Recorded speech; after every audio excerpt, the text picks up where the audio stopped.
বড় দাদা হয়ে তুমি আমার সাথে বেইমানি করতে পারলে? তুমি যে আমার দাদা সেটা ভাবতেও আমার ঘৃণা করে। আমার উপরে এত কিসের রাগ? হ্যাঁ, সব সময় তুই কেন আমার সাথে এমন করিস? কেন তোমার সাথে এমন করি তুমি জানো না? নাকি জেনেও না জানবার ভান করো? সম্পত্তির ভাগ তুমি আমাকে কম দিয়েছো, এটা একদম ঠিক করনি। কি যা তা বলছিস? আমি সম্পত্তির ভাগ কম দিইনি। তোর যদি সন্দেহ হয় তাহলে গ্রামের লোকজন ডেকে আমার জমি জমা মাপতে পারিস।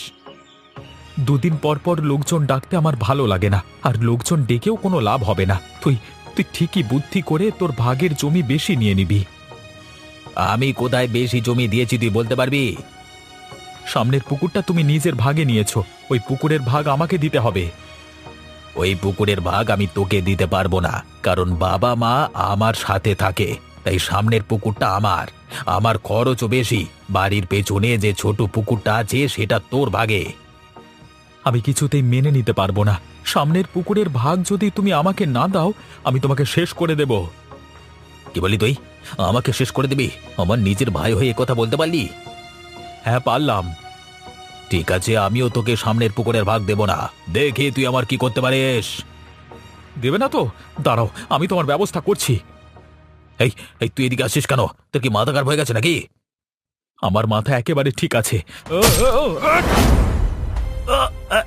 আমার সাথে আমার সাথে এটা করতে পারলি?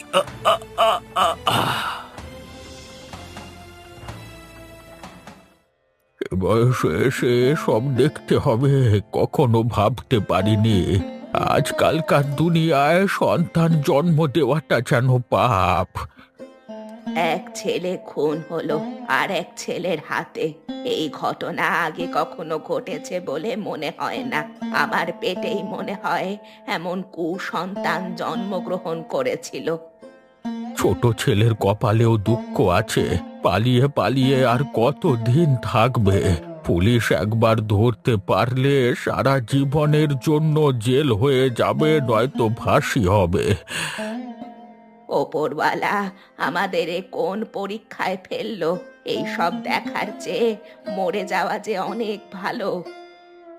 বড় বৌমা চলে গেছে বাপের বাড়ি, আর কোনো দিন আসবে বলে মনে হয় না। আমাদের হয়েছে যত জ্বালা।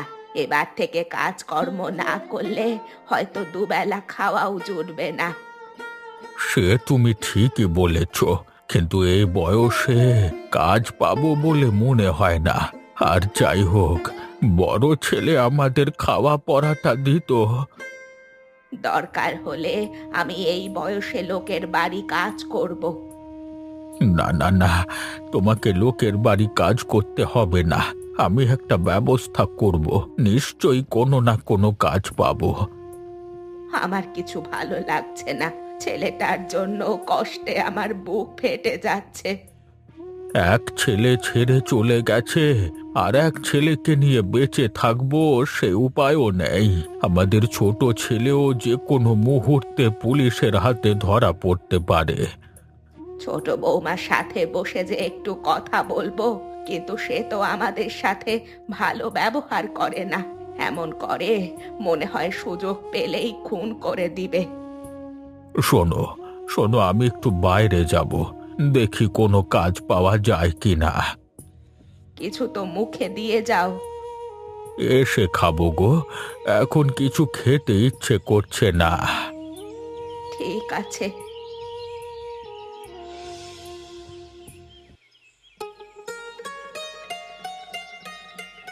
আরে ভূমিকা বৌদি যে, কতদিন পর এলে? আজকাল তো আমাদের বাড়িতে একেবারে আসোই না। কি করে আর আসবো? তোদের বাড়ি যে সব সময় ঝামেলা লেগেই আছে।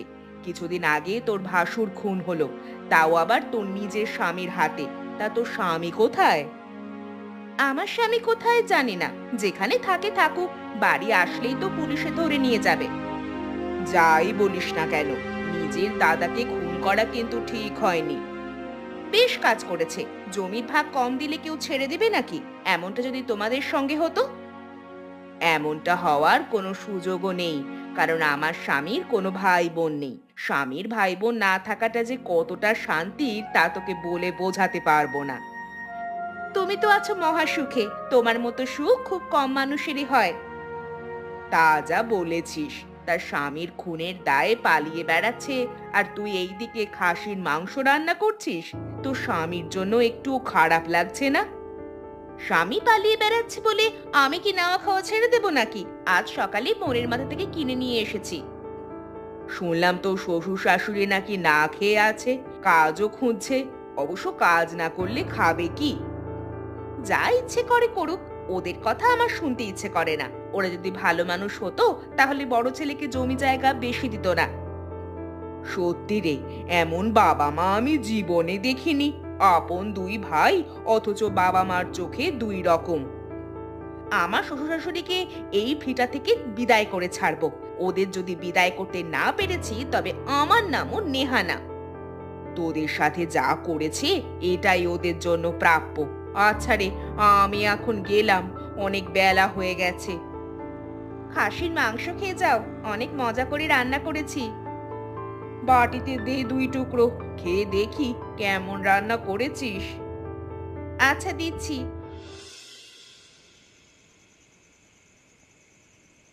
কোনো কাজের ব্যবস্থা কি করতে পারলে? কিছু একটা না করলে যে কাল থেকে আমাদের খাওয়া জুটবে না। চেষ্টা করছি, কোনো কাজের ব্যবস্থা এখনো করতে পারিনি।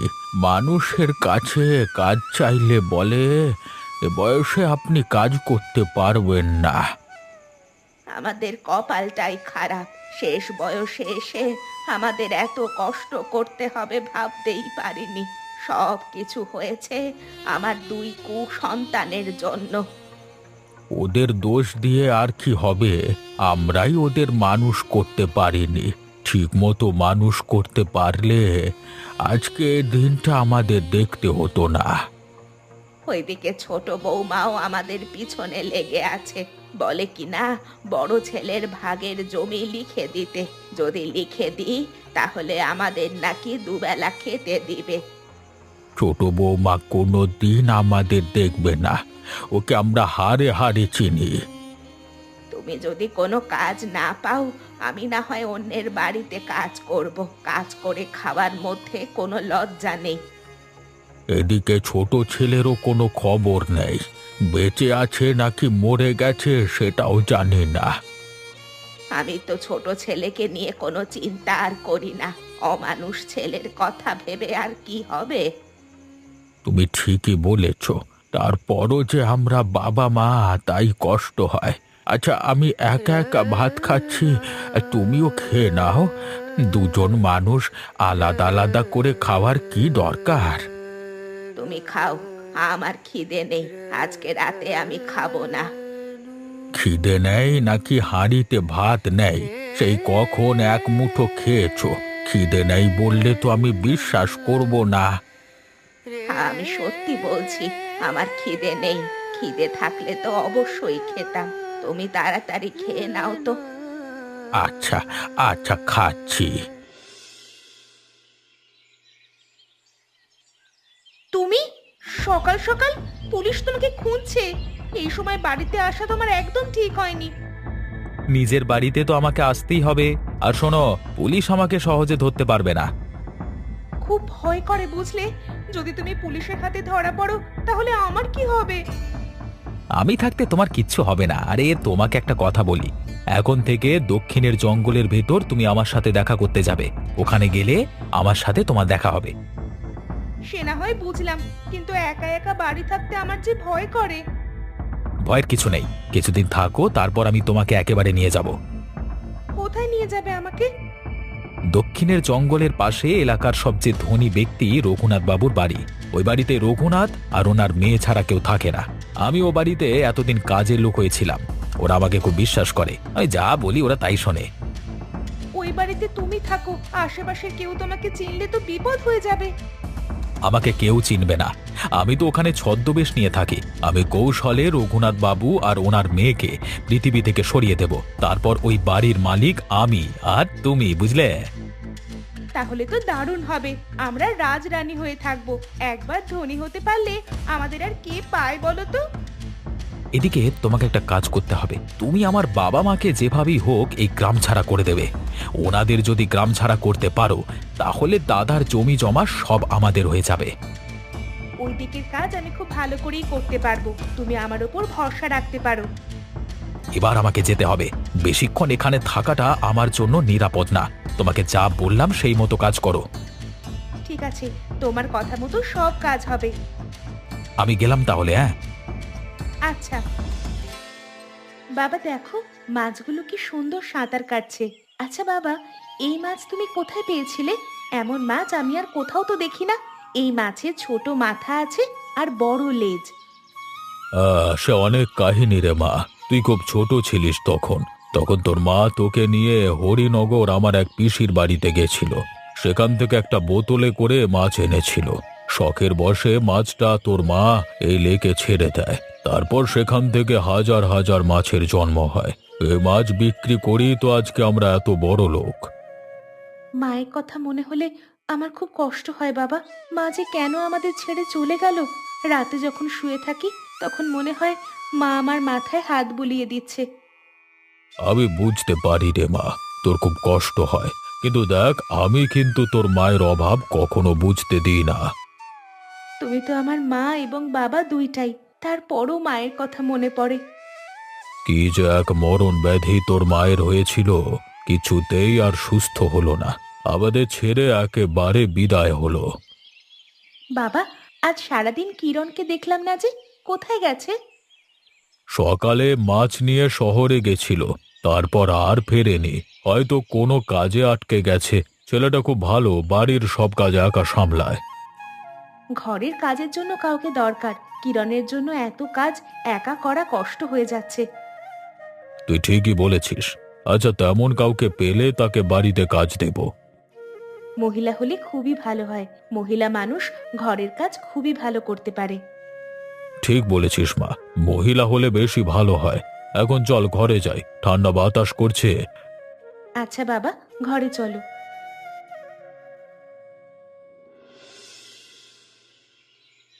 শেষে কিনা ছোট বৌমা তার বাবার বাড়ির লোকজন ডেকে নিয়ে এসে আমাদের বাড়ি থেকে বার করে দিল। আমি বলে দিলুম ওর কপালে অনেক দুঃখ আছে। আজকে কিনা নিচের বাড়ি ছেড়ে আমাদের চলে যেতে হচ্ছে। হে ওপরওয়ালা, তুমি আমাদের এত কষ্ট কেন দিচ্ছ? আমরা এই কষ্ট থেকে কবে মুক্তি পাবো? এখানে বসে কান্নাকাটি করলে তো আমাদের দিন চলবে না। চলো চলো, হাঁটতে হাঁটতে কোথাও যাই, দেখি কোথাও কোনো কাজ পাওয়া যায় কিনা। আমার যে হাঁটবার কোনো শক্তি নেই, উঠে দাঁড়ালেই পড়ে যাব। এ গাছতলায় মনে হয় আমাদের মৃত্যু লেখা আছে। এমন কথা বলো না, আমাদের যে এখান থেকে যেতেই হবে।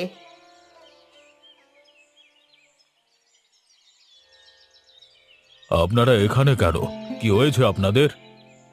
কি আর হবে, ছেলের বউ বাড়ি থেকে বের করে দিয়েছে। আমাদের যাওয়ার কোনো জায়গা নেই, তাই এখানে বসে আছি। বয়স হয়ে গেছে বলে কেউ আমাদের কাজও দেয় না। সবাই বলে আমরা নাকি কাজ করতে পারবো না। আপনারা বাড়ির কাজ করতে পারবেন? যদি পারেন তাহলে আমার সাথে চলুন। আমরা কাজ করতে পারবো, আমাদের সাথে করে নিয়ে চলুন। বাড়িতে আমার মেয়ে আর আমি থাকি, আর একজন লোক থাকে। সে মোটামুটি আমার বাড়ির সব কাজ দেখাশোনা করে। তবে আপনারা থাকলে ভালো হবে। আপনার বাড়িতে আমরা খুব ভালো কাজ করতে পারবো, আপনি একবার আমাদের সুযোগ দিয়ে দেখতে পারেন। ঠিক আছে, আমি আপনাদের সুযোগ দেব, কিন্তু আপনারা এখান থেকে হেঁটে যেতে পারবেন তো? হেঁটে যেতে কষ্ট হবে, তারপরও আমরা যাব। কষ্ট করে হেঁটে যেতে হবে না, আমি আপনাদের গাড়িতে করে নিয়ে যাবার ব্যবস্থা করছি। আপনার অনেক দয়া। আপনারা বিপদে পড়েছেন, আপনাদের জন্য কিছু করতে না পারলে যে আমারই খারাপ লাগবে। আচ্ছা, আপনারা বসুন, আমি আপনাদের জন্য একটা গাড়ির ব্যবস্থা করছি। ঠিক আছে। দেখলে তো বৌদি, কেমন কৌশলে শ্বশুর শাশুড়িকে বাড়ি থেকে তাড়িয়ে দিলাম। তোর মাথায় অনেক বুদ্ধি। তবে তোর বাবার বাড়ি থেকে লোকজন না আসলে সহজে তাড়াতে পারতিস না। এই জন্য তো বাবার বাড়ির সবাইকে ডেকে নিয়ে এসেছিলাম। আচ্ছা, কিরণের কি খবর? ও কি বাড়ি আসে না? সেই যে নিজের দাদাকে খুন করে চলে গেছে, আর তো কোনো খবর নেই। একদিন এসেছিল, এখানে আসা খুব একটা নিরাপদ না, তাই আর আসবে না। তাহলে তোর সাথে নিয়মিত যোগাযোগ রাখে? যোগাযোগ না রাখলে আমার সংসার চলে কি করে? সেই তো সব খরচ দেয়। ভালোই সুখে আছিস তাহলে। তোর সুখ দেখে আমার যে হিংসা হচ্ছে। সুখে আছি এটা তুমি ঠিক বলেছো। এই সুখটার জন্য বিয়ের পর থেকেই অপেক্ষা করছি, অবশেষে পেলাম। সে যত সুখেই থাকিস না কেন, তুই একজন খুনির বউ, এটা কিন্তু তোকে মানতে হবে। কোনো বেঈমানকে খুন করলে তাকে খুনি বলা যায় না। আমার যতদূর মনে হয় মনোজ খুব একটা খারাপ ছিল না। বাবা মায়ের দায়িত্ব মনোজের ওপর ছিল, তাই সামনের বড় কুকুরটা নিজের ভাগে নিয়েছিল। আমি তো এতে দোষের কিছু দেখি না। আচ্ছা ভূমিকা বৌদি, হঠাৎ তোমার কি হলো বলো তো? এতদিন তো আমার হয়ে কথা বলতে, যেই আমার সুখের দিন চলে এসেছে সেই তুমি রং বদলিয়ে ফেলেছো না? দেখ, তুই আমাকে ভুল বুঝিস না, আমি যেটা সত্যি সেটাই বলেছি। তোমার সাথে আমার এখন কথা বলতে ভালো লাগছে না, তুমি এখন এখান থেকে যাও। আমি চলে যাচ্ছি, কিন্তু যাওয়ার আগে একটা কথা বলে যাই, তোর কপালে দুঃখ আছে। আমার সুখ তোমার সহ্য হচ্ছে না, তাই এমন আবোল তাবোল বকছো। ভূমিকা বৌদি, তুমি আমার চোখের সামনে থেকে চলে যাও। আচ্ছা আচ্ছা বাবা, যাচ্ছি।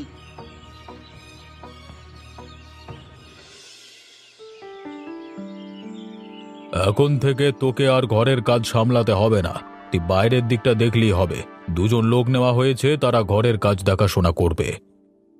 বাবু, এতদিন ধরে আমি আপনার বাড়িতে আছি, আপনি লোক লাগবে বললে তো আমি দেখে শুনে বিশ্বস্ত লোক নিয়ে আসতাম। আমার স্ত্রী আছে, সে তো খুব ভালো ঘরের কাজ করতে পারে। এতদিনে আমাকে বলিসনি কেন? তবে যাদের নিয়ে এসেছি তারা খুব ভালো মানুষ, কাজকর্ম খুব মন দিয়ে করে।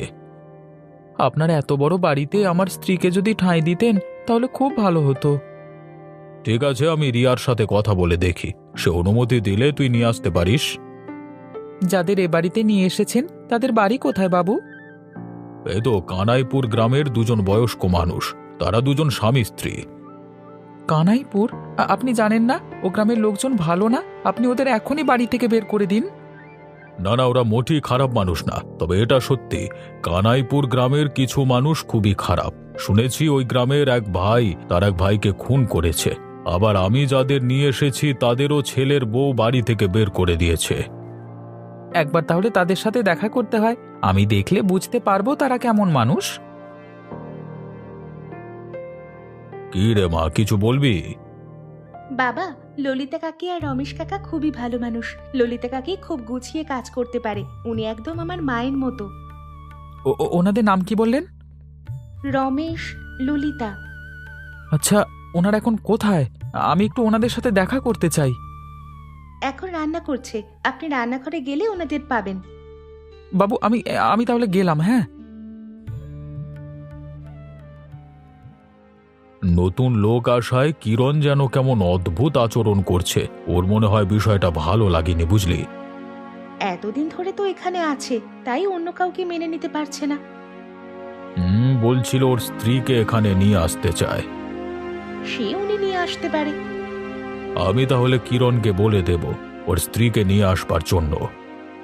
ঠিক আছে বাবা। এ বাড়িতে বাবা মাও আছে।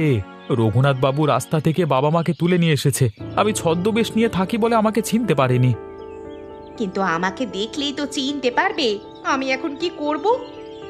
তোমাকে কয়েকদিন ঘর থেকে বার হতে হবে না, আমরা আগে রঘুনাথ বাবু এবং তার মেয়েকে পৃথিবী থেকে সরিয়ে দেব, তারপর বাবা মায়ের ব্যবস্থা করব।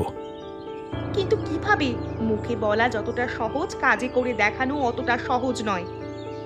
আমার পক্ষে কোনো কিছু অসম্ভব না, আমি আমার নিজের দাদাকে খুন করেছি। সে না হয় বুঝলাম, কিন্তু এদের কি করে কি করবা? আমার মা তো রান্না করে, মায়ের রান্নায় যে কোনো উপায়ে বিষ মেশাতে হবে, তারপর বিষ মেশানো খাবার খেয়ে রঘুনাথ বাবু আর তার মেয়ে ফুটুড্ডুম। তারপর আমরা হব এই বাড়ির মালিক, একদিন আমরা হব এই এলাকার সেরা ধনী।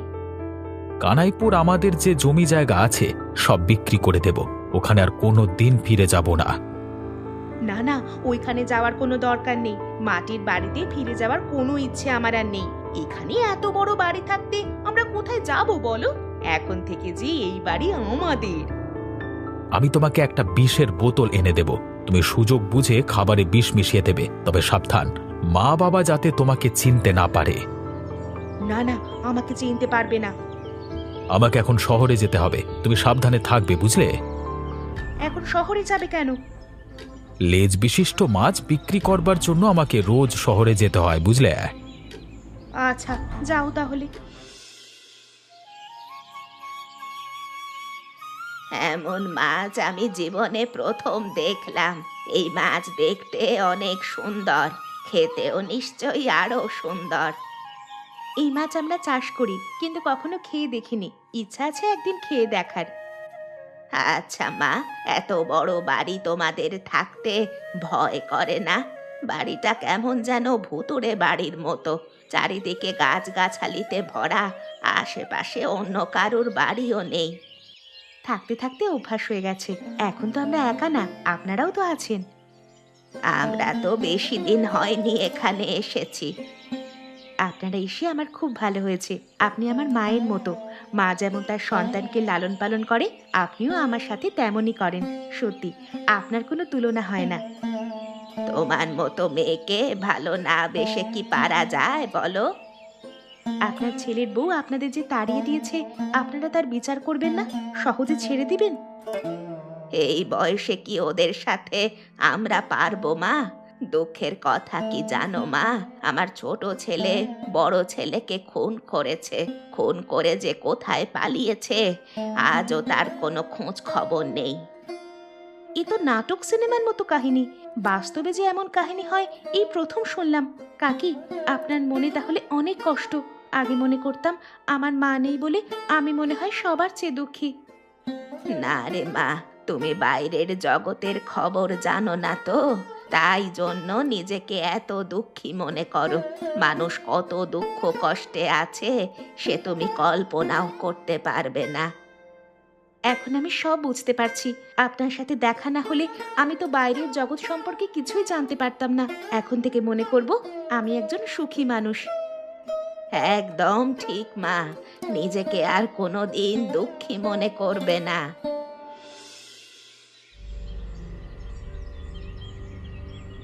আজকে অনেক কিছু রান্না হয়েছে দেখছি, বড্ড খিদে লেগেছে, আমি আগে খেয়ে নি। আশেপাশে কেউ নেই, আমি চুরি করে মন ভরে খেয়ে নি। খুব মজার হয়েছে। মায়ের হাতের রান্না বলে কথা, মা আমার অনেক মজা করে রান্না করতে পারে, কিন্তু আমার বুকের মধ্যে এমন করছে কেন? কি হলো আমার? বাবা গো, মরে গেলাম গো! কে কোথায় আছো, বাঁচাও! ওরে বাবা! ওগো, তোমার কি হলো? তুমি কি এই খাবার খেয়েছো? আমি আমি আমি আমি খেয়েছি, আমি খেয়েছি। এ কি করলে তুমি? এই খাবারে যে আমি বিষ দিয়েছিলাম। তুমি আমাকে আগে বলনি কেন? তোমাকে তো কখনো টেবিলে খেতে দেখিনি, তাই বলা হয়নি। আমি তো তোমার জন্য খাবার আলাদা করে রেখেছিলাম। রঘুনাথ বাবুকে ডাকো, ওনাকে বলো আমাকে হাসপাতালে নিয়ে যেতে। তাড়াতাড়ি হাসপাতালে না গেলে মরে যাব। কেউ বাড়ি নেই, বাবা মা সহ সবাই যেন কোথায় গেছে। বাবা মাও নেই। শেষবারের মতো বাবা মায়ের কাছে ক্ষমা চাইতাম, কিন্তু সেটা আর হলো না। ওগো, এখন আমার কি হবে? আমি তোমাকে ছাড়া যে বাঁচতে পারবো না। আমি আমি পাপ করেছি, তাই পাপের শাস্তি পাচ্ছি। অন্যের জন্য ফাঁদ পেতে সেই ফাঁদে আমি পা দিয়েছি। তোমার আমি কিছুই হতে দিব না। তুমি ছাড়া যে আমার আর কেউ নেই।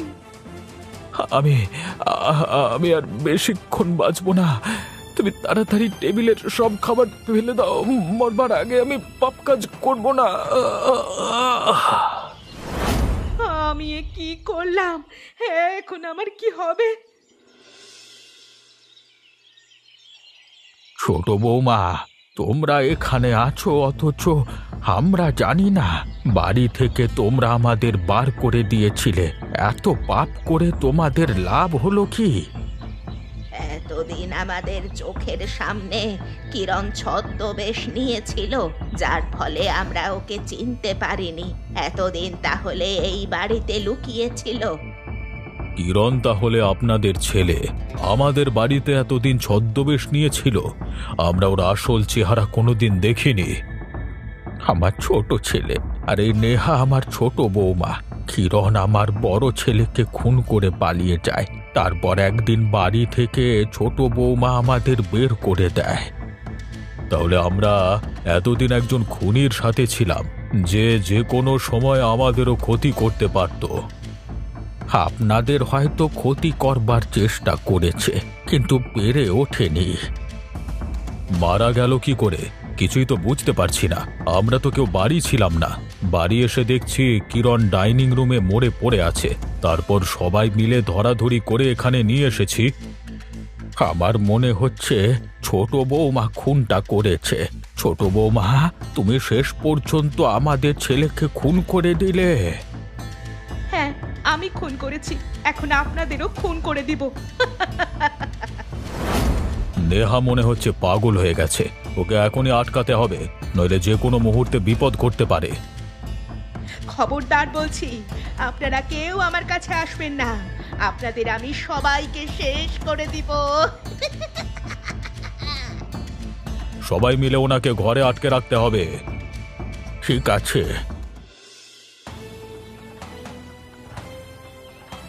কিছু বলবি মা? বাবা, বাবা সর্বনাশ হয়ে গেছে। নেহাকে যে ঘরের মধ্যে আটকিয়ে রাখা হয়েছিল, সেই ঘরে ফ্যানের সাথে শাড়ি ঝুলিয়ে গলায় ফাঁস দিয়ে মারা গেছে ও। ওদের পরিবারটা হলো অভিশপ্ত পরিবার। এমন পরিবারের সাথে থাকাটা নিরাপদ না। রমেশ আর ললিতাকে ভাবছি বাড়ি থেকে চলে যেতে বলবো। ওনারা তো খারাপ মানুষ নয় বাবা, তুমি ওদের যেতে বলো না। কিন্তু মা, ওদের যে এ বাড়িতে রাখতে আমার ভয় করছে। আমার কেন জানি মনে হচ্ছে ওরাও যে কোনো সময় যে কোনো ধরনের দুর্ঘটনা ঘটাতে পারে। না বাবা, ওনারা এমন কিছু করবে না, করলে আগেই করতো। ঠিক আছে, তুই যখন বলছিস তাহলে আমি ওদের আর যেতে বলবো না। তবে ওদের সাথে তুই খুব সাবধানে থাকবি। ললিতা কাকি খুবই ভালো বাবা, আমাকে উনি অনেক ভালোবাসেন। ওনার মধ্যে আমি আমার মায়ের ছায়া খুঁজে পাই। আমার এত বড় বাড়িতে কেউ থাকলে তো ভালোই হয়, কিন্তু কিরণ আর নেহার জন্য মনের মধ্যে ভয় বাসা বেঁধেছে। আমার বিশ্বাস ওনারা আমাদের কোনো ক্ষতি করবে না। ঠিক আছে মা, তুই যখন বলছিস তাহলে বিশ্বাস করা যায়।